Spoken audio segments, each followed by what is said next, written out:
KXTC Podcast.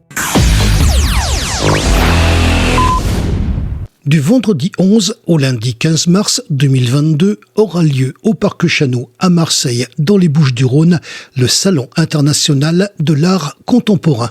Nous avons demandé à Eve Genre, commissaire d'exposition, des renseignements complémentaires sur cette manifestation.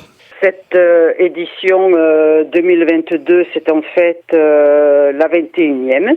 Elle se déroule au Parc Chano à Marseille, au Palais des Événements. Il y aura 169 exposants, des artistes peintres, des aquarellistes, des plasticiens, des sculpteurs, des photographes, des mosaïstes, toute une grande variété d'artistes, tous professionnels, présents sur des espaces d'exposition personnalisés, bien entendu. Quand on arrive dans cette manifestation, donc au Parc Chano, j'imagine qu'il y a de la surface, il y a aussi pas mal de gens. Qu'est-ce qu'on voit exactement quand on arrive? Donnez-nous l'envie d'y venir. Comment vous avez agencé tout ceci? Tout d'abord, on va se retrouver immédiatement immergé dans ce milieu artistique, puisque sur le parvis, les visiteurs vont dédaler, si vous voulez, au milieu d'un jardin de sculptures éphémères, avec des grandes pièces, des grandes installations, des sculptures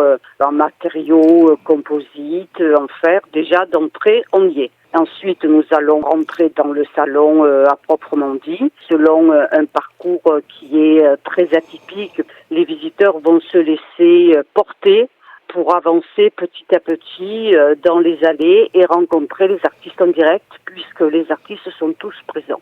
Ils viennent d'où? De toute la France et de l'étranger.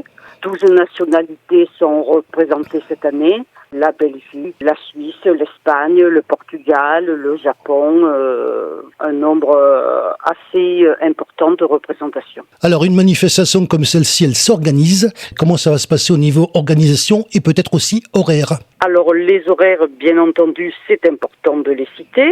Donc, le vendredi 11 mars et le samedi 12 mars, nous accueillons le public à partir de 10h du matin jusqu'à 22h. Donc 2 nocturnes cette année jusqu'à 22h avec un vernissage individuel qui est organisé sur les artistes sur leur stand. Donc ça c'est toujours très sympathique. Les visiteurs sont invités à discuter avec les artistes, à boire un petit pot. Donc ça c'est toujours très sympathique. Et puis le dimanche et le lundi c'est ouvert de 10h à 19h. Côté animation, ce qui est intéressant aussi, c'est les rendez-vous du prix du public. C'est-à-dire que nous demandons aux visiteurs les vendredis, samedis et dimanches d'élire leur coup de cœur pour un artiste peintre et un sculpteur. Donc on leur remet un petit bulletin de vote, il y a une urne à la sortie. Après, il y a le prix du public qui est établi le lundi matin avec des avantages pour les 2 artistes. Petite question également en ce qui concerne les participants. Comment vous les choisissez? Alors, la première des conditions, déjà, à la base, ce sont tous des artistes professionnels. Il n'y a pas d'amateurs. Ça, c'est très important. C'est un gage de sérieux et de qualité vis-à-vis des acheteurs potentiels. Ensuite, il y a un dossier de sélection à faire et à présenter. Les artistes doivent fournir une dizaine de photos d'œuvres représentatives qui seront présentées sur le salon, un petit CV, un texte de présentation de leurs travaux. Nous nous réunissons avec un comité de sélection et nous procédons donc à la sélection des artistes. C'est un vrai bonheur pour moi de renouer avec ce salon qui me tient tant à cœur puisque je l'organise depuis 21 ans.